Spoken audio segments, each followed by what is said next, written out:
Hey everybody, welcome back to NikkiT.live. I'm your host Nick Taylor, and today I'm hanging out with my good friend Matt Kane over at Astro. Matt, how you doing? Hey, hi Nick. I'm doing great. Really good to be back on here. It's been quite a while since I was last here, but yeah, really glad to be here. Yeah, cool. I'm gonna shrink my head slightly. I feel like I'm zoomed in and my noggin looks a little bigger than yours on the live stream. I'm laughing. I bring this up every now and then because I did a live stream with Gant Laborde when I was working at Dev.2, and I didn't have I use my iPhone now, but before that I just had a basic webcam, and he has like a really nice setup with a DSLR camera. And so I guess he was zoomed in really big, and I basically looked like the guy in Beetlejuice with the shriveled head. Like I basically looked like that beside him, and it's still a great conversation, but it was just a funny contrast if you watch the video. But anyways, we're not here to talk about the size of cameras. We're here to talk about Astro. There's a lot being going on with Astro. You have the Astro Solstice going on right now. I dropped a link to that. You want to maybe I guess before we get into that, for folks who might not know who you are, I know you've been on before, but maybe a quick rundown of who you are and what you've been up to and what you get up to on the Astro team. Sure. Yeah. So I am Matt. Hello. I'm the framework lead at Astro. I've been working on Astro for just a bit over a year, and working on the open source project. And so before that was we were both is when I we were at Netlify. Yeah. And when I was at Netlify, we were doing the working on the frameworks, so making sure all of the different frameworks work well. Part of that, I got to try all the frameworks out there, as we we Yeah. we all got our favorites from that, and Astro was definitely the one that I enjoyed working with the most. So I was very pleased to be able to come over and start working at Astro. So that's where I've been for the last year, and just building out the Astro open source project. Yeah, no, that's awesome. Also, just want to say hi to some people in the chat. Hey, Nixia618 over on Twitch. Michael, good to see you again over on YouTube. Um, yeah, like you said, got to play around with a lot of frameworks on the frameworks team, and uh, I won't lie, I'm a little biased. I am a big fan of Astro. It's like uh, I was chatting with Andy Bell, who was on the live stream a couple weeks ago, and he generally pushes, He's a not great pushes, but like, cheerleader of ours. yeah, no, he's a big fan of it, and for good reason. But like he says, usually like at his agency, the set studio, if they're given the choice to suggest something, they'll definitely recommend Astro. And I I don't know. I think for me, and he kind of mentioned this too, but uh, I there's something simple about Astro for something that is like frameworks can be complex, but I just find like even though I've done a lot of web development, I remember the first time that your old coworker Ben Holmes showed me Astro, like it did not hurt my head at all. Like I got it right away. Like the single file component. Like most of my site is actually Astro components, like the NikkiT.live site, and Mm. I do have some interactivity, but I don't know. I just thought there was some smart choices there where it's not JSX, but like everything kind of looks HTML like, and then having the scope CSS is nice, and I really like the fact that you went with Astro.props because like you probably figured a lot of people have done a lot of React, so like I saw that like everything clicked immediately basically. And then there's the whole bring your own framework for the front end.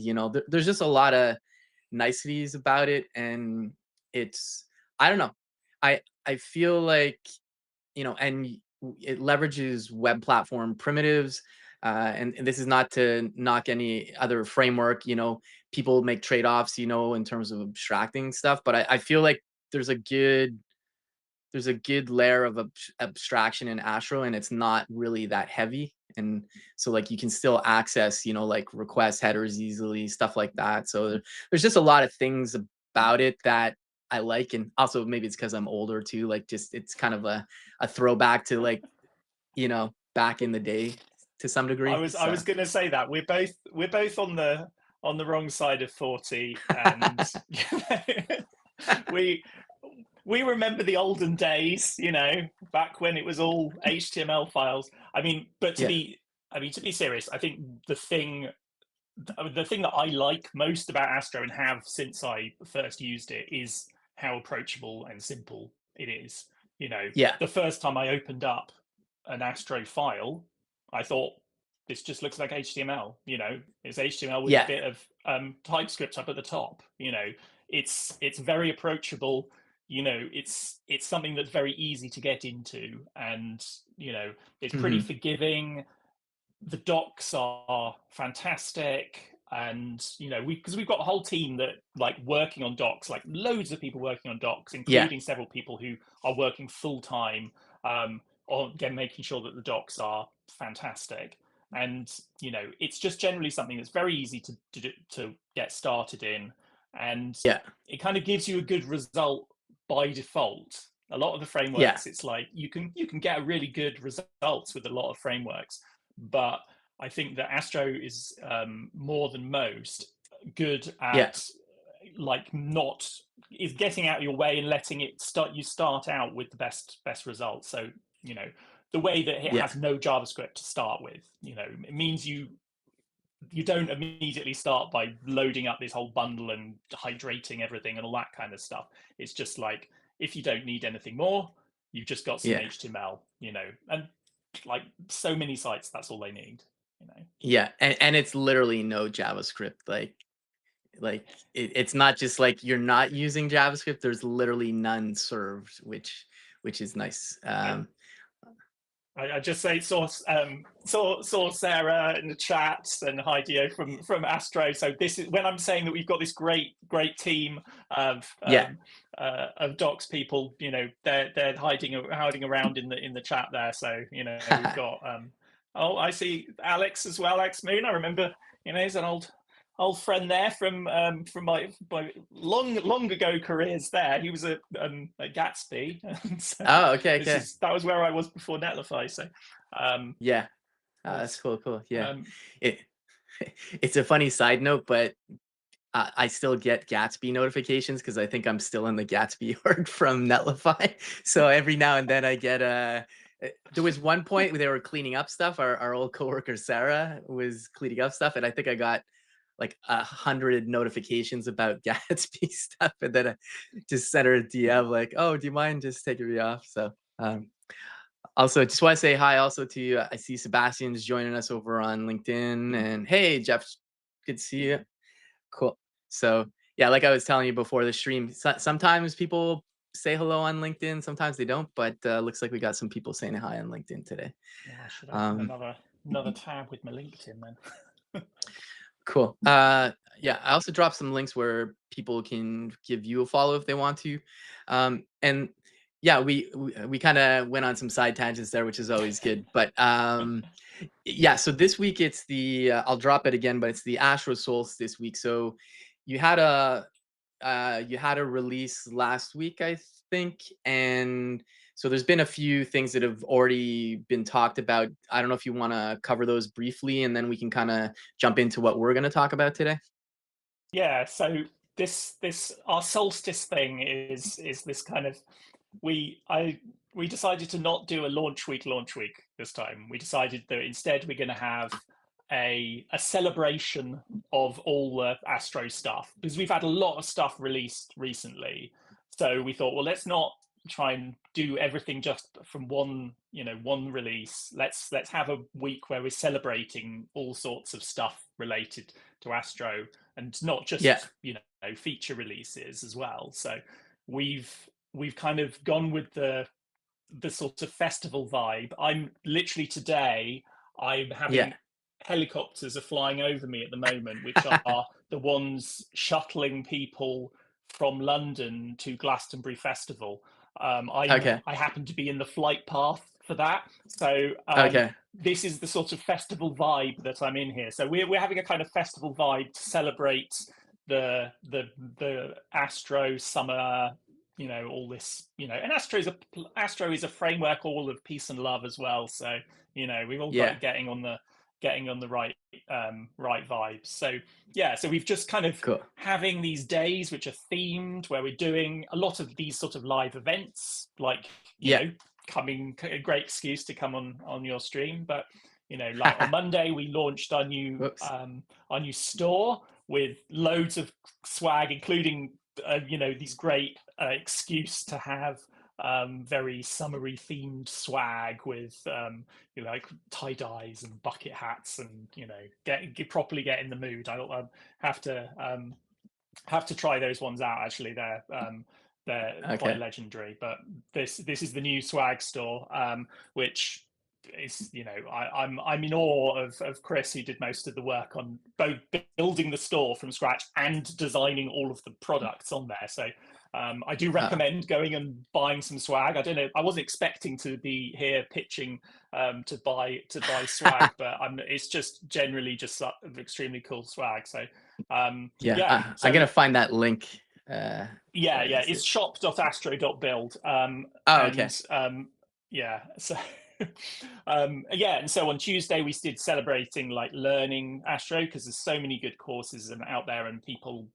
teaching Astro, and lots of people using Astro to learn to build websites. As a starting point, it's a really good entry point for building Yeah. sites. So it's kind of something that we wanted to celebrate there. And then yesterday we were talking all about images, and I did Okay. things talking about our new responsive images that we've got. I could talk your ear off for hours talking about images, and did do quite a bit of that yesterday. So, Okay. but That's cool. it's because it's something that is a particularly difficult thing to do well. So Yeah. we're trying to help out there. So that's one of the things we've got going. Oh, And cool. then Cool. today I wanted to come on here to talk about content, because Yeah. that's what Astro is So all about. yeah. So I know we're gonna dig into live content collections, but maybe if I know there's a lot of people who are Astro fans in the chat, but maybe for people who might be tuning in or even catching the recording later, I think it'd probably be good to kind of explain content collections, or like just how Astro handles content in general. Like you can obviously hard code stuff, but there's a really nice feature with content collections out of the box. Yeah, I mean, Astro is really, we call ourselves the web framework for content driven sites, and we, you can build great interactive dashboards and all those sort of things with Astro, because you Mhm. could use React and any of your favorite front end frameworks within Astro. But really, our focus is on content. So we kind of have a rule: if we're deciding whether to do the way that we're going to be optimizing for something, what we're going to be building, we think Mhm. focus on the content side. If we're going to do something that will make life not as good for content sites, then that's not the approach that we're going to take. So by Yeah. keeping that focus, it means that we can really build the very best thing for content. And part of that starts with the performance stuff, like the JavaScript, like the no JavaScript by default. If you're a Mhm. very contenty site, you're not probably less likely to be wanting to use lots of interactivity. Yeah. And generally having the way that you start with no JavaScript and sprinkle in the interactivity as you need it. But Yeah. Totally. so, but then another part of content is being able to organize it, particularly when you've got a lot.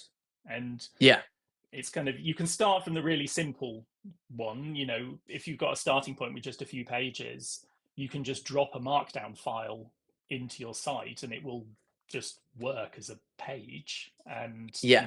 this that kind of really approachable way in, you can just literally drop a file in and just start writing, and you've got appearing on your page, which is just really cool. Or you can import it. So like you've got a HTML page, you can import Hmm. Markdown like as if you're importing a source file, and then it's a component and you can use it as a component inside your page. And it's just like, first time I did that, it was like quite a while after I'd started using Astro, like literally some months or so afterwards before I did that. I was like, oh wow, I think I might have even done it by mistake at first and then realized that it works. So that sort of stuff is super easy. But when you start to Yeah. get lots more content, or you want to have it in a structured way, so if you are doing a blog with lots of pages and so on, and you want to have metadata and all that kind of stuff, you want to do it in a way that is a bit more structured, that means that you can make sure that you've got good type safety, that you can like validate the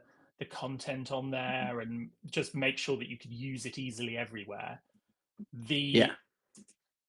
The Astro gives you the tools to be able to do that, and it's kind of this is where we start with content collections. Yeah. It's it's one of my it's such a nice feature, like the uh I know Ash was taking some inspiration from some other frameworks too, which is good. I like to see the cross pollination in framework land, but uh, I really like how you up the game with the typed collections, because it's the kind of thing like even some people still don't like TypeScript, and that's fine. But like if you forget like having a one, you don't really have to write TypeScript that much for this kind of stuff. Anyways, it's a config. Really, it's essentially a schema. But I've I've caught so many things from that, like because like when I'm currently like importing like my blog into I'm gonna be doing this on my twofold two stack channel on CFE, but I'm continuing migrating my blog to I'm basically merging my streaming site with my blog, and the streaming site's already in Astro, so just bringing in the markdown files, like I mean, I use some generative AI to just got it to say like define the schema for me, and then I ran into some issues where it was just like oh, this is required, and then like after revising my things, I'm like, it did the right thing, but like my some of my markdown, some of them are optional fields, so it's small tweaks to the schema, but it was like just super fast to do. And then going forward, like if I'm missing something, like it's not going to build, and it might sound annoying to some people, but think about it. If you're a massive site that has a lot of content, you want it to catch things like that. You don't want to publish your blog and all of a sudden you realize you're missing a meta description or something, like it is super important. So I just like that extra touch of going with the schemas, and like I I don't think I've seen anybody go the schema route with content, like in a framework like this, like maybe in a CMS or like a DAM when you're filling out stuff. But I don't know. It's just definitely a nice DX touch, I think. So It's something that we've now kind of built throughout the framework, is this kind of combination of schemas for validating. We use Zod for most stuff for validating content, and type safety as well. So we've got the build time editor, mhm. helping with the types for the content. And then we've got runtime and build time validation of the content as well, using the schema. And it gives you a lot of Yeah, flexibility of the sort of things you can do. Like one of the things I was thinking today, I was, we've this week I've been working on quite a few different blog posts. One of the things that we have on the astro.build site is, if you go to yeah, astro.build at the moment, there's a little pill on the front page, which is like a little highlight thing, and that is actually okay, defined from the blog posts. And if a blog post in there has got a, like, it's called homepage link or something like that, if it's yeah. got that set in the blog post, it will surface it on the front page as a little highlight pill. And Oh, one of okay, the things nice. that it's got in the schema that we've got in for that is to make sure that it's not too long, because it's easy to just like type it in and you get this ridiculous looking thing stretching off the side. So we've actually got validation in there to make sure that is not too long. And so, and that's, I only discovered that when it started complaining to me about doing something that was too long on there. So it's Yeah, it's really nice how it can do that. And one of the things that's really, every time I see it, it really blows my mind is that Yeah. Erica built this. She's one of the Astro Core team. A very very cool thing where you now can get like autocomplete and IntelliSense in your ID for the Markdown front matter. Oh, So when you're nice, writing nice. content, so if you've defined your schema there to say what your Markdown file is expecting these particular entries in there, you start writing it Yeah. and it will give you types and autocomplete and stuff right inside your Markdown file. Okay. And it's just like that's another one of those things. Like the first time it worked, I was like, whoa, well, that's not something that I'm expecting to see. It's just like it's these Yeah. little delightful things that make it more fun to work with, and just stop you breaking things early on. Yeah, yeah, no, for sure, for sure.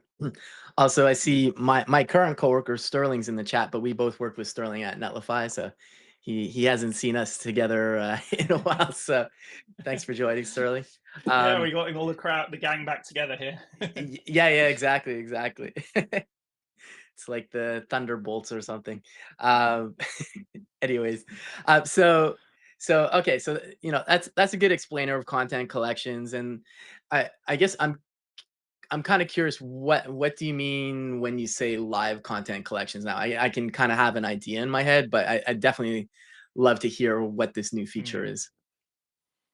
So I think that the way that we've done content in Astro has kind of gone through a few stages of evolution over the couple of years, so that since we've been doing it. And Yeah. the initially the content collections were just for the Markdown and MDX files on disk and JSON files and Okay. stuff. So it was very much for managing the content within your site. It's particularly, it's great for when you're editing files on disk and building a blog or a doc site or so on.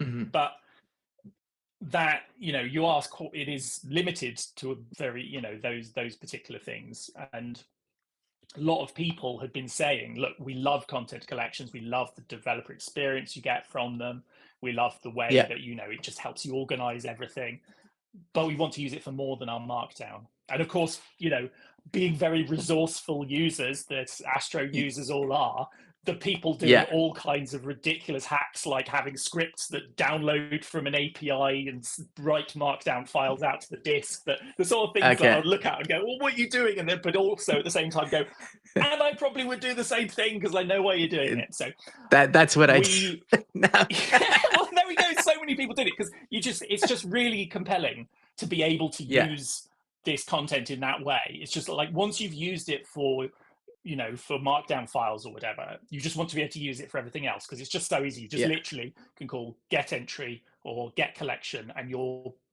content is right there and it's typed, and you've got all the Yeah. everything just works really nicely. So you want to be able to use it for other stuff as well. So Okay.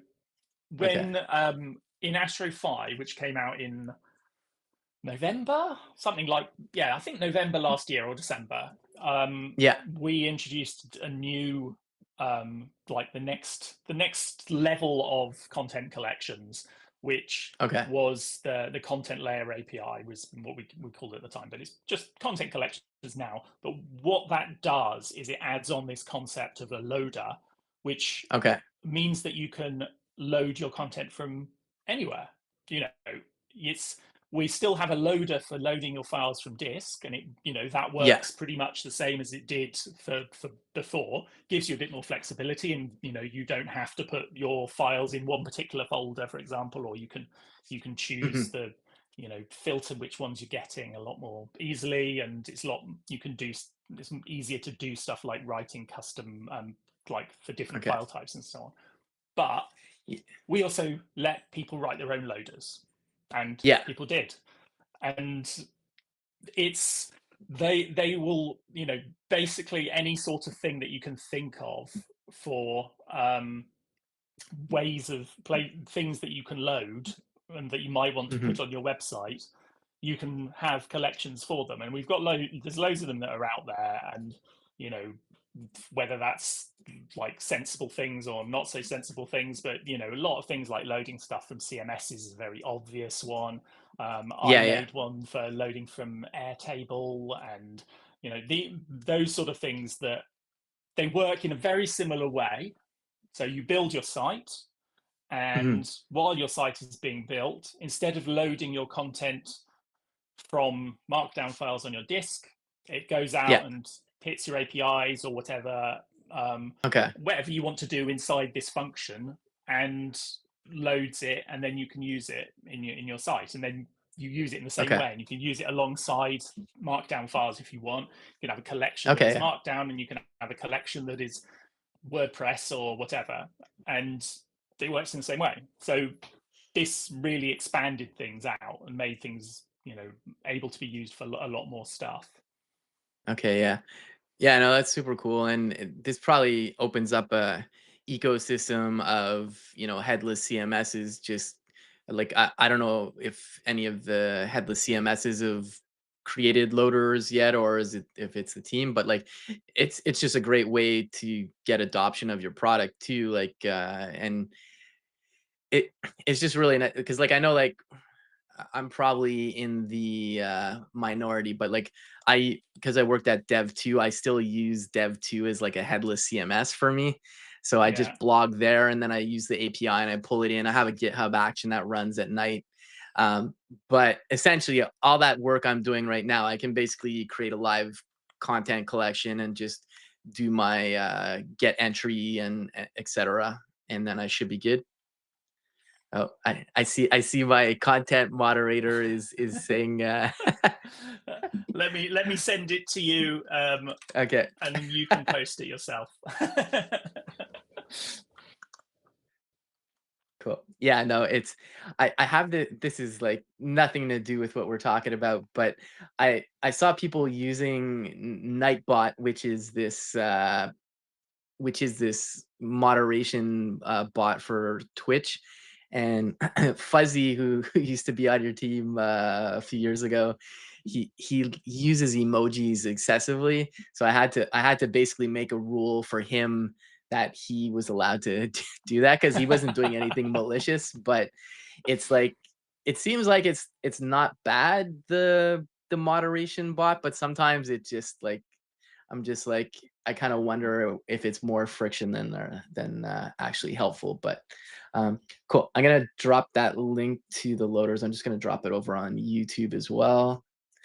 And so what you dropped there is that the list of existing loaders or Yeah, so that's like loaders that have been put onto GitHub with the right tag.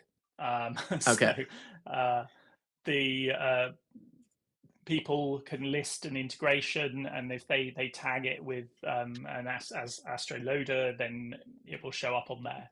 And you can okay, see there's quite a mix of random stuff on there. I don't know if there is a Dev 2 one on there. I was like, actually, as you were saying that, I was remembering that when I was working at Gatsby, I wrote a Gatsby loader or content. oh I okay, can't even remember what they called them. A Gatsby plugin for loading yeah, yeah, from yeah, Dev 2 for exactly that, exactly the same thing. And like hands up here, I was quite inspired by Gatsby. For yeah, people for the younger listeners, Gatsby is another framework that used to be the big one in town.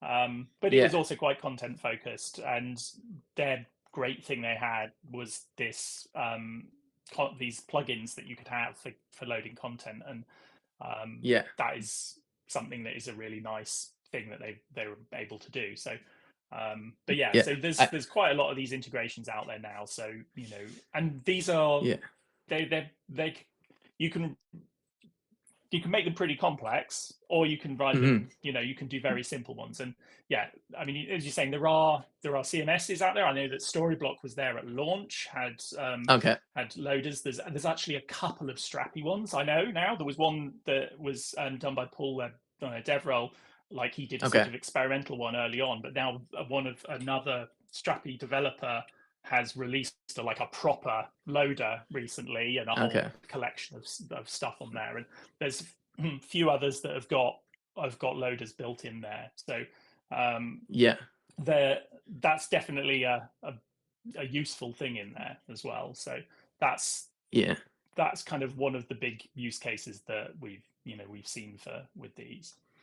Yeah, I already see some useful ones I'd want to pull in. I don't you I've tried to use Obsidian. I keep trying to to get into Obsidian, but uh at the end of the day I just end up with markdown notes. But I know like Cassidy Williams, I think her blog is in Astro. She's a big Obsidian fan. So Cassidy, if you're checking this out at some point, if you want to load up your Obsidian docs, um yeah, and there's also okay, Blue Sky. So this is just to load in like your feed from Blue Sky, pretty much. Yeah.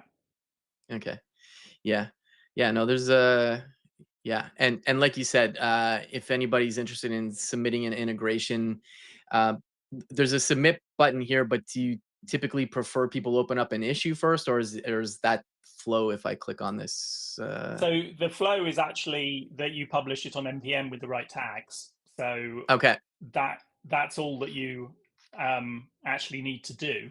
So if you click on that, it will actually yeah, tell you just put some keywords in your okay, npm package. So it will just show up. I think okay, you yeah, can do PRs to add like logos and things like that on there and change details. But yeah, this is just loaded from npm, filtered by okay, those keywords, and so that's a very easy way to get listed in there. We don't have a yeah. separate category for live loaders, which I haven't actually explained yet, so I'm not going to go into that. But Yeah, yeah, we can at the definitely get moment, into that's that all for sure. loaders all in at the same time, so you'll find Okay. find them all in the same place. Cool, cool. Here, let's get back to just chatting here. So, yeah, so I think probably people have a handle on what a live content collection now is. It seems pretty obvious now. I think it's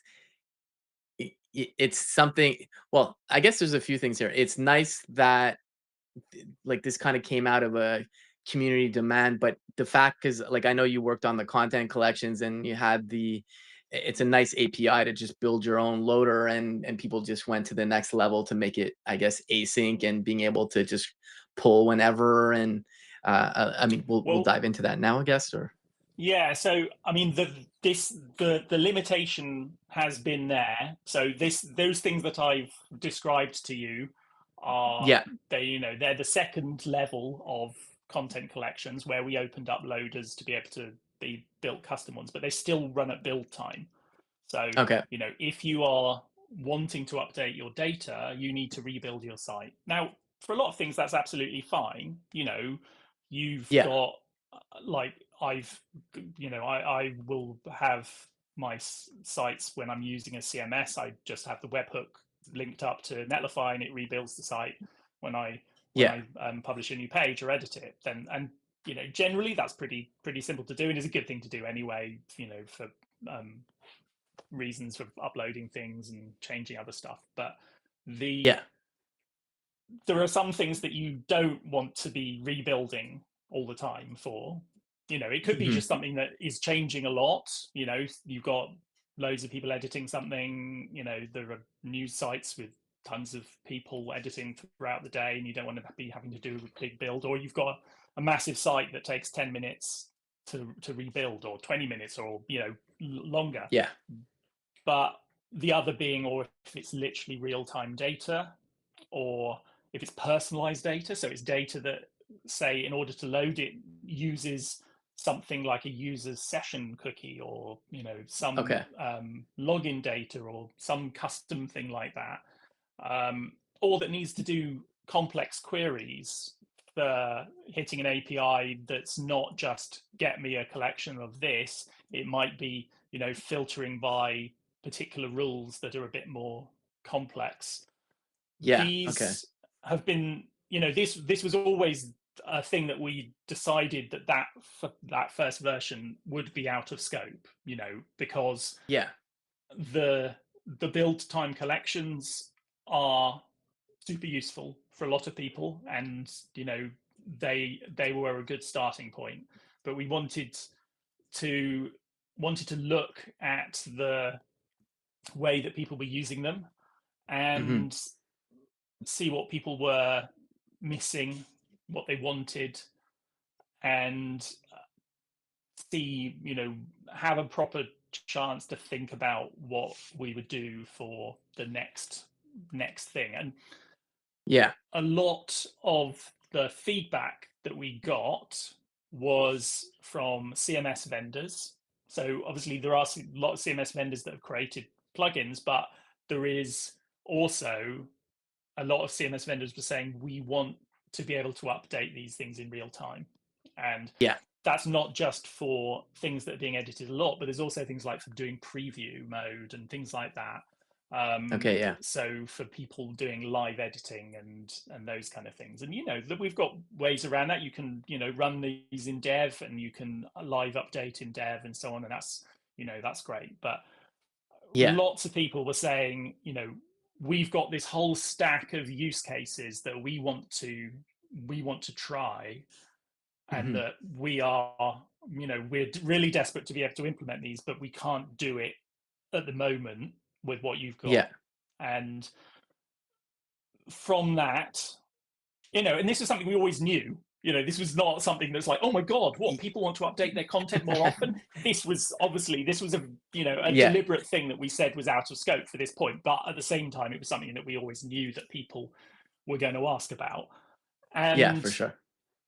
so this is live collections are this is our first step into that, and they are Okay. very much experimental at the moment. But the idea is that we have got this release that came out last week that adds support now for these new live collections. Yeah. Now, what is a live collection? I'm uh, the I think the best analogy is the analogy between a statically rendered page, like pre-rendered SSG page, Okay. versus an SSR page rendered on demand. Both things are useful. Like Yeah. most sites that are doing anything beyond something that is not fully static could Hmm. benefit from having both static and pre-rendered and SSR pages. So that Yeah. if you think of the live loaders, they are effectively the equivalent of server rendered content loading. Now, Yeah. they're not, don't get confused by saying that you can only use one on SSR pages and one on the other on static pages. This Yeah. is an analogy, and what this means is that what happens is it loads the data when the page is requested, rather than when the site is built. So when you build the Okay. Yeah. site, when you're deploying it off to Netlify SL or building a node thing, that is when the build time loaders will run, and when your markdown will get processed and all that kind of stuff. Live Yeah. loaders run when somebody loads your page. So obviously there's Hmm. a trade-off there. you know Yeah. the and it's the same with SSR. You are trading off the fact of something being fast versus it being fresh. And Yeah. what this means is that if you've got, it's got to hit an API, the API is being hit at runtime when the user is requesting it. So Yeah. this means obviously that it can be immediately fresh and updating exactly as soon as the thing changes. So Yeah. that's extremely flexible. But you are going to want to do caching and things like that.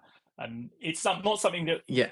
you should be putting as like the front page of your site, making everything running at runtime. And I know loads of sites do that.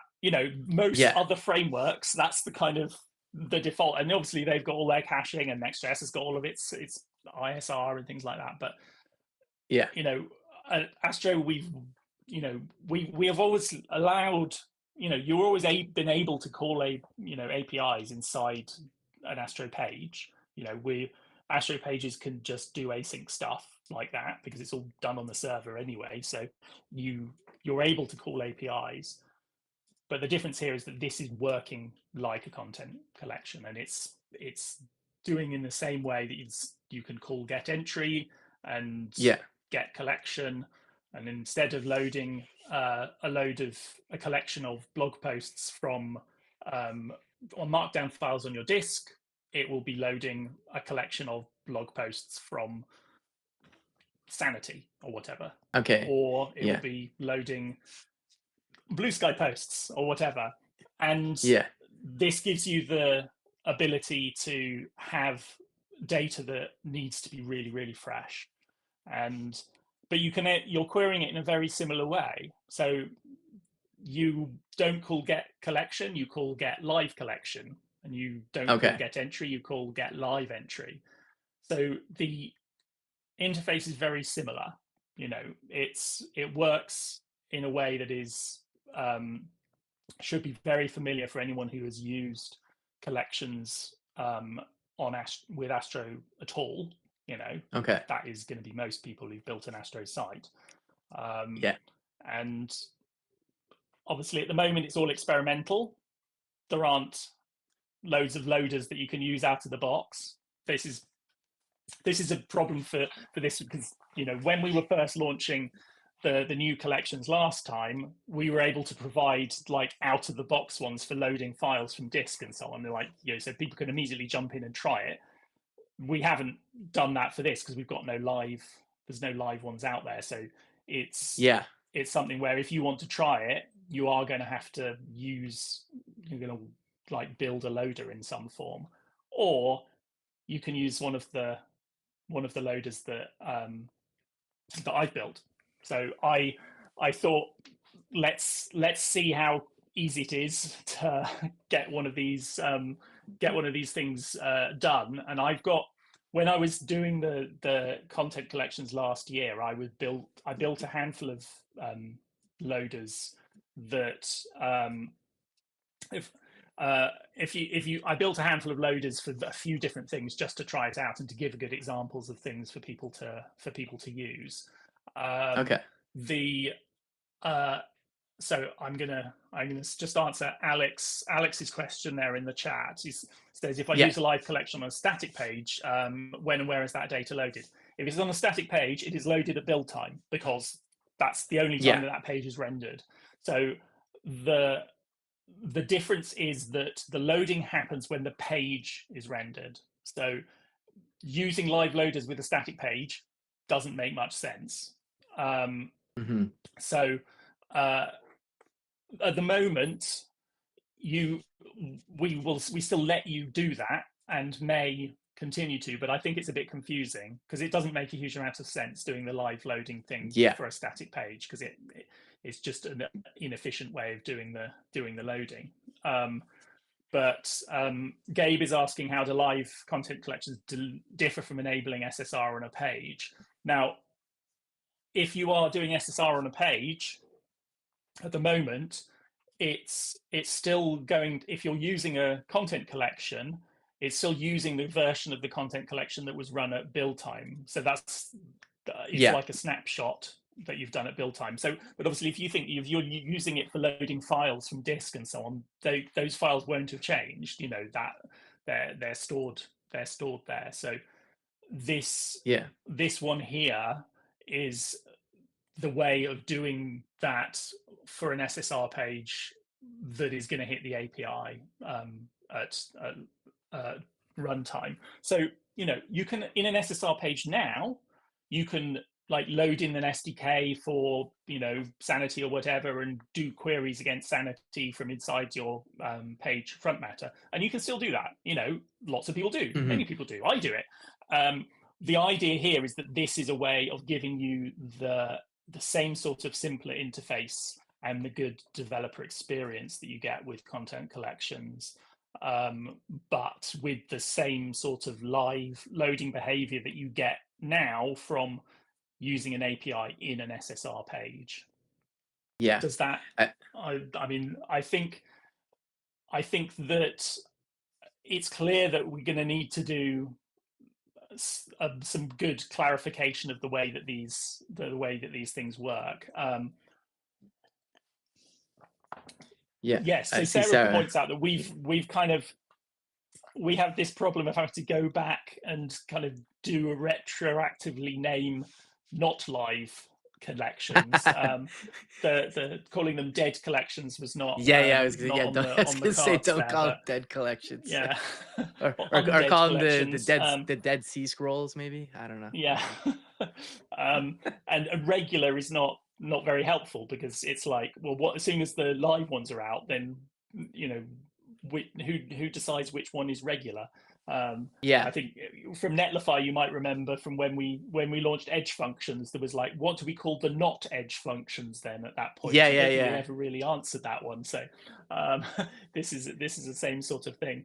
Yeah, static collections, that is a it's the other would be, we were sort of thinking like pre-rendered in the same way as a pre-rendered page or pre-built. Yeah, um, these are all different variants of that. yeah, So it's kind of um, this is definitely something that's going to need a bit of work to think how to kind of make sure that these differences are explained well. Luckily, we've got yeah, fantastic people like Sarah in the chat there, who is her final job is to she's the one that gets the final say on how these things are going to be taught. Um, yeah, so it's but I think the kind of the way to think of this is that existing content collections are build time collections. Whatever your page is, the collections are loaded at build time when you run Astro Build. So yeah, this is the first time that you're going to be able to use collections that actually load the data when you're on an SSR page at runtime. So this is, yeah. something that is new and wasn't possible to do before. Yeah, and like, even though it's a similar API, I think it is a smart move saying like get live collection or get live entry, because it's just explicit. Like, because you could have maybe done get entry and then comma true for live or something. But like I think having like a very clear distinction there, just because like I could picture myself looking at a page if I'm like trying to fix a bug and I'm like, says get entry, like, why is this not working? And then, oh yeah, it's a live entry. So like by just having that explicitness, I think that's a smart move. Well, fun And fact, that is exactly what we did at first. And we didn't even have a thing of saying live true or anything on it, because it was like the collection had been created as a live collection. So oh, I okay, was like, okay, gotcha. it can be really clever on there, and can make one of them load it live and the other one build time. And I like first implemented it, and I got a lot of feedback because everyone's like, this is really confusing. So I was like, yeah, let's go back, let's try and think of a different way of doing this. Let's come up with Yeah, something. And I think it was Sarah that said, I'm a big fan of having different names for things that do different things, and it's like, yeah, I can't really argue with that. So yeah. that was where that came from. So I'm still, live. I'm not, 100% on whether that is the best name for it, but Yeah, I'm still even less sure about what the best name for the build time collections is. So you could call them yeah, so the get undead entry. I don't know. Do yeah, do some kind of zombie angle for if you do a official release at Halloween or something. Uh, maybe that's if you use a live entry on a pre-rendered page, we'll call it a zombie yeah, entry. Yeah. exactly. Yeah. But uh, uh, asking some obvious stuff here, but just so it gives clarity to people, like, so like, I have a page and I'm like, okay, let's go get the live entry. But like one thing that I think a lot of people do is they have tags for their pages. So if you were to have live entries as well as static entries which have tags too, I imagine like your tag pages would be an SSR page then, and then it would just be a combination of getting the tags from the static collection, but also any live collections, and then you obviously cache it, etc. But uh, you know, Yeah. just, Yeah, absolutely. just saying that out That's loud. yeah, that's exactly that. And then, that does sort of bring on to one of the things that I've that this thing is kind of is laying the groundwork for. We're not doing it fully yet, but we want to have a bit more of a sophisticated caching system on there Yeah. that is available kind of automatically. So that's why from day one we've put in support for having um, I call them cache hints, because I don't want Okay. people to think that it actually caches them at the moment. And what this is, that the collections are able to set tags on individual entries. And so, say if you had a blog, or let's say you were doing a store and Okay. you were loading products into it. Um, you would have each of the products would be tagged with product and its ID, and Hmm. it would also be tagged overall with products as a whole, Yeah. thing. Um, and then when your individual pages, when you load the data in there, it finds all of the tags of every entry that has been used on that page, and we track those and load them all in and return them. And then what you can Okay. then do is use those as cache tags to cache when you cache your page. Now, what Oh, a okay. cache Yeah. tag is able to do now, please, if this is too if this is too off piste, then this is kind of stuff that the idea would be that we would do this for you eventually. This is something that you shouldn't worry about. But basically what it Yeah. allows is that you could have, for example, a page that is a listing of all products, and then a page that is a listing of all t-shirts, or a page that is a listing of the summer 2025 collection, and each product will be tagged with those individual things, and will be set as a cache tag. And then you will have your product page for that individual product. You will have your category pages and your different listing pages, and each one of those could be invalidated if anything on that page has changed. So you don't need to like blow away the cache for absolutely everything. So it will be able to track. Yeah. Then you can say this page here is the listing page for everything. So whenever any product changes, we need to bust the cache on this individual page. Yeah. But we don't need to bust every single product page, because we only need to regenerate the cache for the one page of the product that has changed. Plus, we also need to invalidate the summer 2025 page and Yeah. the index listing page. And this isn't something that we do at the moment, but we have got to the stage now that we are tracking all of those tags.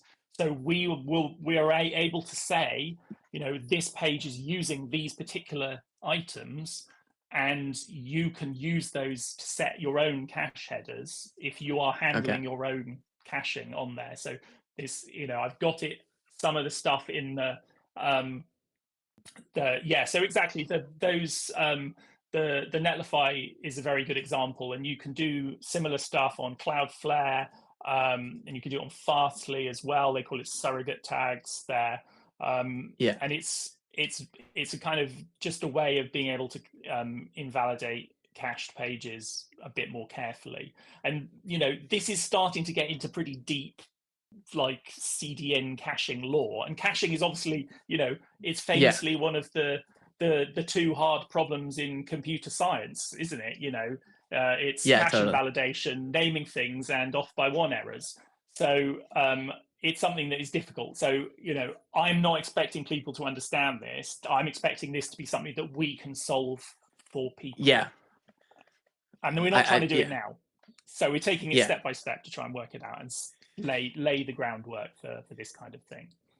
Yeah, I definitely think it makes sense to manage it. Like, I'm definitely comfortable doing that myself, but it makes sense that this would be abstracted at the framework level because then, you know, I mean, depending on where you're deploying to, you don't need to worry about, oh, do I have to set surrogate tags, or is it netlify cache tags, or like I have to set up purging them when I change something. Like all those mechanics built in would make sense. And you know, kind of like a lot of things in a lot of the frameworks, like the work from like the unjs stuff, which I know I can't remember if Astro leverages some of the unjs stuff or not. We use it for the for a few things actually. The main thing we use it for is for sessions. So we use it Okay. for the session storage thing. But for the cache tag stuff, I've personally actually written a little library. I'll drop the link for that one. Yeah, for sure. That is designed to abstract that kind of stuff away. So remembering which tags and stuff you use for which platforms and all that kind of stuff. Okay. So there's that little npm package there called cdn cache control, which is just designed to make those kind of things simpler. That's Yeah. nothing to do with Astro, but is useful on Astro, and particularly is useful combined Yeah. with this. And it's just designed to have a simple API for handling these kind of things that it just makes it easier to do that sort of stuff.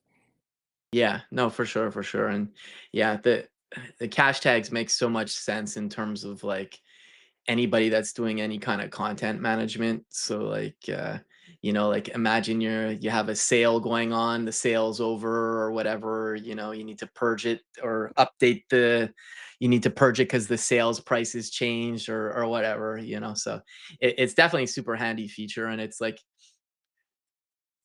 there's you know, it depends where you are in your journey as a web dev, but like you said, caching can be hard, and if you don't do it right too, you can mess things up.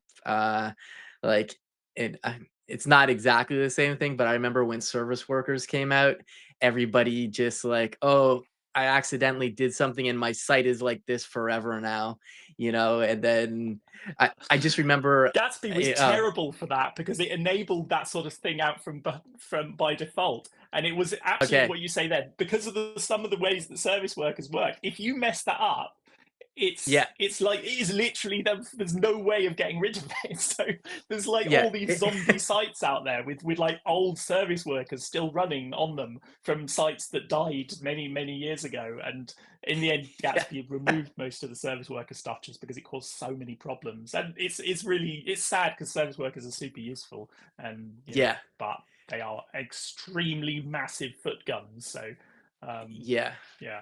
we had it in dev 2, dev.2, because like dev.2 is like heavily content based site, and every release there was always some bug we had to fix because like CSS got out of what, like we did all the proper things, but I don't know what happened, but sometimes JS bundles weren't correct or like CSS was slightly off. And eventually I had this I can't find the PR right now, but basically I removed it. And the funny thing about removing a service worker is you have to create a service worker to remove a service worker. And it's like, anyways, we're getting in the weeds there, I know, but it just made me think of that. So yeah. Yeah, it's I mean, this is the thing with caching, is it is really easy to screw this up. So this Yeah. I've got another RFC open at the moment, a proposed feature on Astro, which is a cache with root caching. And Yeah. it's something that I would like us to be able to do. I would like us to be able to do well. So I don't want us to do it in a rush. And this is, Okay. I mean, I don't like it, but this is basically what, Vercel Next.js has managed to make ISR the kind of generic term for this, Hmm. which is basically just a way of saying doing cache invalidation for individual pages, Yeah. and sort of granular cache invalidation and so on. And Next.js does it in as you and I know extremely well from our previous jobs. Next.js does it in a really complicated way that takes a lot of work Yeah. to implement behind the scenes and is also very easy to get confused by. And I don't want us to do something like that. So I I want us to make sure that we lay the groundwork, and we do it in a way that uses the web platform, because this is one of the things that we do at Astro, is we want to make sure that we Hmm. use the web platform. We love the web. We love HTML, we love HTTP, we love, you know, we even love JavaScript to a certain extent. When it's needed, we, you know, Yeah. write all our stuff with that. But caching is something that has been in the HTTP standard for a very, very long time, and it's having things that build on top of it with complicated proprietary systems is just something that, I don't know. I always question the motives and things of this. It's like, I don't know, maybe they're not. Yeah, I'm not going to get into it, but basically, I think that we should be using the platform for this, and Yeah. I want Astro to build something that uses the platform. So I think Yeah. I think that if we think about this well, then we can do that. And these live collections are kind of part of the groundwork there. This is about a Hmm. way of tracking the dependencies of a page, so that you can make sure that the pages that have content that has changed are the only ones that need to be rebuilt. And Yeah. when you're building a whole site from scratch and you rebuild the whole thing every time, then this isn't the sort of thing you need to worry about. It's just something that you're building the whole thing every time, and it's fine. And if you're using a platform like Netlify or something, it will only upload the things that have changed anyway, so it's not a problem. But Yeah. the when it's doing this, hitting the APIs at SSR at runtime, these are things you do need to care about. You don't want to be blowing away the cache for absolutely everything all the time. And obviously, Yeah. there's stale while validate is a thing that is, well, I suppose that's the other part of what is called ISR. And Yeah. stale while revalidate, as well as being hard to pronounce, is I don't know. I think it's just a kind of hack, honestly. I mean, I think it's a useful tool, but it's basically just putting your hands up and saying, oh yeah, I can't handle caches, I can't handle being performant in how I render. All I'm going to do is I will just give you a stale thing every time and then just go off and re-render it. And it just feels, it feels like a cop out to me, to be honest. And Yeah. you know it is useful, it is super useful, but, and I think I think there's a good chance we would try and have some support for it, but I don't Yeah. think that it's the solution for everything. And so I Yeah. think that this is something that we need to spend a lot of time making sure we get right. So it's not Yeah. something that we're going to be rushing into. I think stale while revalidates fine where it's like basically it's not the end of the world if one or two people see the old version and then then the next person gets the updated one, but for things like e-commerce, like it doesn't make sense probably, like you want to show stuff up to date, and like it is a hack because it's essentially saying like I'm still I dropped a link to it, but like as it's like here's the page, it's still cached. Let me go generate the page again, and eventually somebody else is going to see the new page cached, and there's not going to be any slowness. But it's yeah, it does seem like a hack for sure. But like you said, I think in certain contexts it's not a big deal, but in other contexts it might be. Like It's basically, but stale while revalidate is that effectively you see the page requested by the previous person, and it's everybody yeah, gets the last person's page that they requested. So it's a bit of a weird system, but it is a good way of getting fast responses to pages that are slow. And it's like, imagine if when you go to the drive-through, you are given whatever the person before you ordered.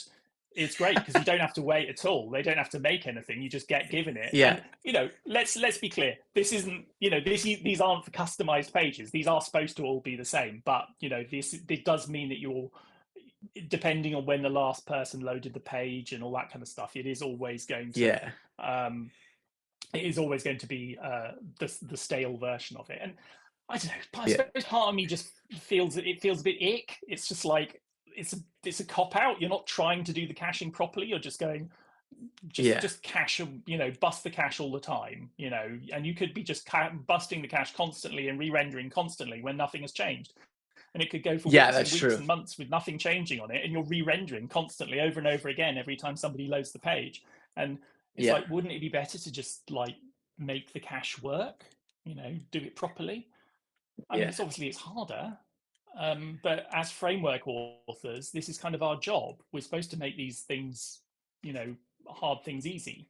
And Yeah. yesterday I spent a couple of hours talking about how we're trying to make images that are complicated easy, and this is another thing. We're trying to make content and caching and things like that easy, Yeah. and it's hard to make things easy, and um, so please bear with us while we try and do this. But I Yeah. don't want us to get into a state of doing something in a hacky way that Yeah. is going to cause people pain down the road. And all I can say Uh, is I promise that we will never patch global fetch. oh, oh, oh, oh. If you know, you know. Um, yeah, I'm just laughing. I'm picturing myself at the drive-through getting like a better order or a terrible order because it's whoever ordered it. Oh, I didn't order 3 cheeseburgers, but sure, that's good. That's good for me. But but no, you said something, like it's very difficult to make something simple and like an example I always when people don't understand that, I bring up the example of like I snowboard in the winter and I have a Thule box on my car. And, some boxes maybe people have copied Thule at this point, but basically, I think when the first rooftop boxes for cars came out, it was either you take the whole lid off or there's a hinge and you can open it. And okay, that works. But what if you're on the other side of the car? And so like Thule just reimagined it and goes like, well, you can open it on either side, and it's such a simple thing, but the engineering to get some kind of hinge that works on both sides, they probably put a lot of thought and effort into that. And that's just to drive that point home. It's like, oh yeah, this is simple to use. Yeah, it is, but like it was very complex to make this simple, which sounds kind of funny when you say it, um but yeah, no, that's why, yeah, I definitely appreciate, like, I know you're really good at writing APIs, and it's nice when you have a nice API, like you just get it, you know what I mean? Versus, okay, I've got like 5 parameters here. I'm not sure what this is. Even with good docs, So it's like oh, Sarah's saying open Astro, open it on either side. Anyways, um, but yeah, okay, cool, cool, cool. I'm gonna drop a link to the Solstice again there if folks want to check it out. Um, we still got some time here, but I don't know if there's anything else you wanted to cover about live content collections or anything else you wanted to mention. I know there's obviously there's still things going on tomorrow. I'm actually not sure what's. I'm gonna check the Solstice calendar. Yeah. So yeah, So so tomorrow we've got so Emma, who is in the chat there. I can see he's on the YouTube chat.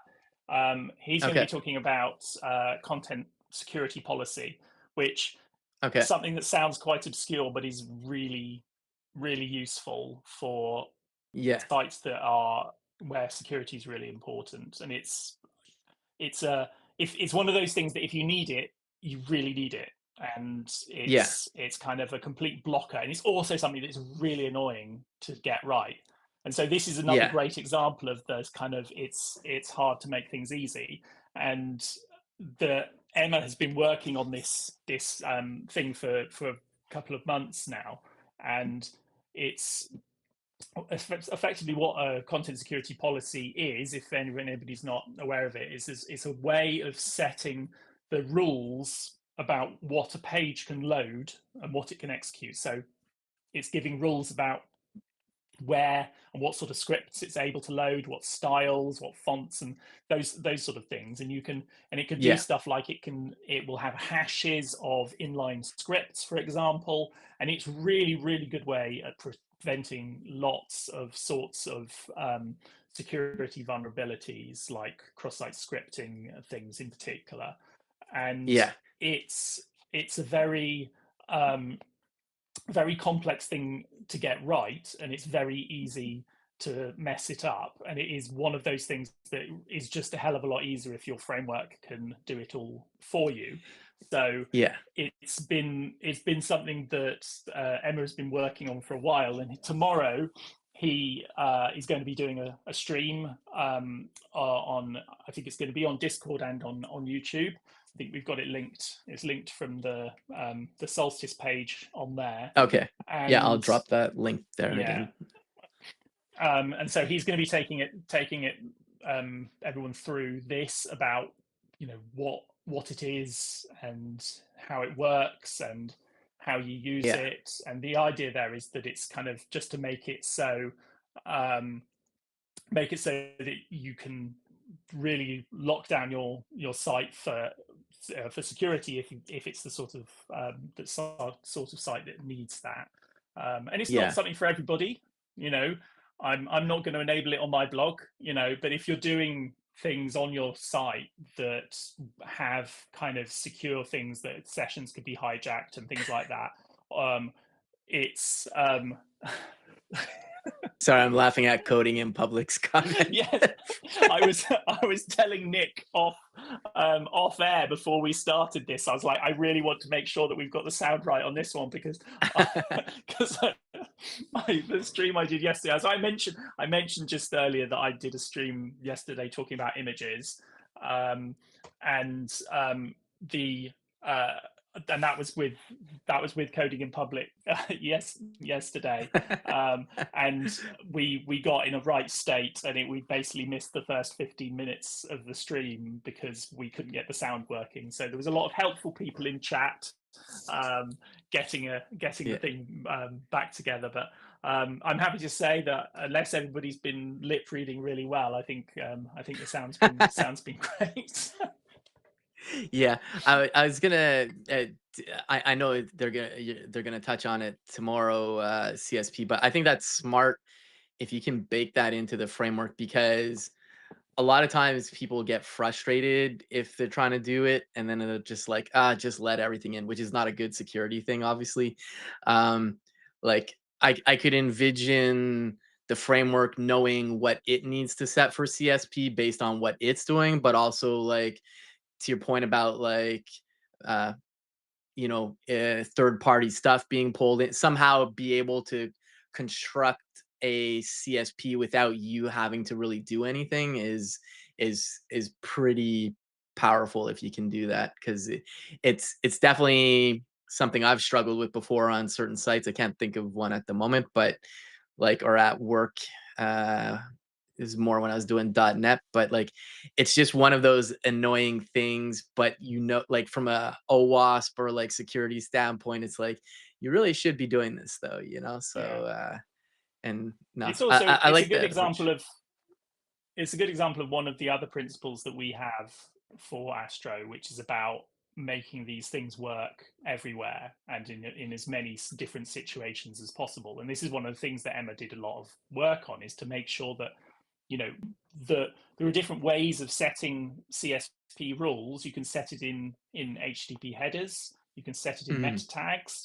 And then you can set it using hashes of files, or you can set it using nonces, which has a Yeah. very different meaning for people from England. So, but it's so I always find it difficult to say it with keep a straight face. But what Emma, so don't Google that, kids. The Especially not on your work computer. If you're on your work computer right now, please. Emma did made sure that that this was going to work in all these different situations, such as I think the key thing is that it works on statically rendered pages. Now, a lot of these things rely on being able to, set set a header that changes on every page load. So that's what the nonce thing works, and that's something that I've done in the past. Manually setting this using like an edge function that will load a page and inject headers and stuff like that. But this isn't something Yeah. that we can rely on. But what the Astro feature is able to do is that it's able to handle these things depending on the capability of the place that it's being deployed. So like if it's deployed to a platform that supports setting headers on static pages, like Vercel, Netlify, Cloudflare, it will be setting the headers using that mechanism that they've got, and those headers will be set like that. But if it's being deployed to somewhere where that isn't supported, say like Cloudflare Pages or something, it will set it as a meta tag in the HTML. Or if you're doing Yeah. it in SSR, it will set it as a response header and so on. So that's a kind of example of making sure that this thing works everywhere. Yeah. And it's kind of one of our principles is to kind of allow you to deploy your site to all these different places and not have it not have it being a kind of closed thing that only Yeah. works on a particular platform, because it's very tempting to say, oh yeah, but it's this really nice easy way to do it on so and so platform, and let's just get it and everybody Yeah. else can have it degrade gracefully and we'll just do it for that. But it's not something that really we want to be doing. And this is one of the things that I've been having with the cache thing, is I want to try and work out a way of doing this that Yeah. works for everybody. So like, because all these platforms have got different ways of invalidating the caches. And, Mhm. ironically for Vercel, which is, they created this ISR thing and everything, that's going to be it's the most difficult one for handling the cache invalidation stuff. And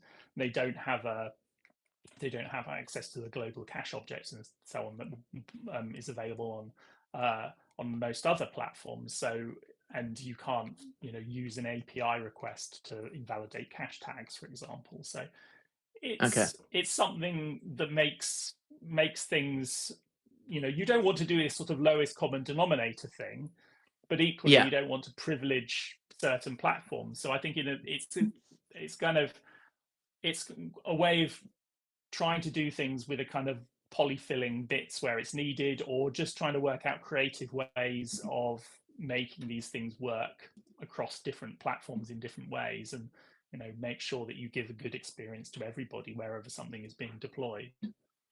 Yeah. No, for sure. For sure. Well, I think that's probably a good place to wrap up.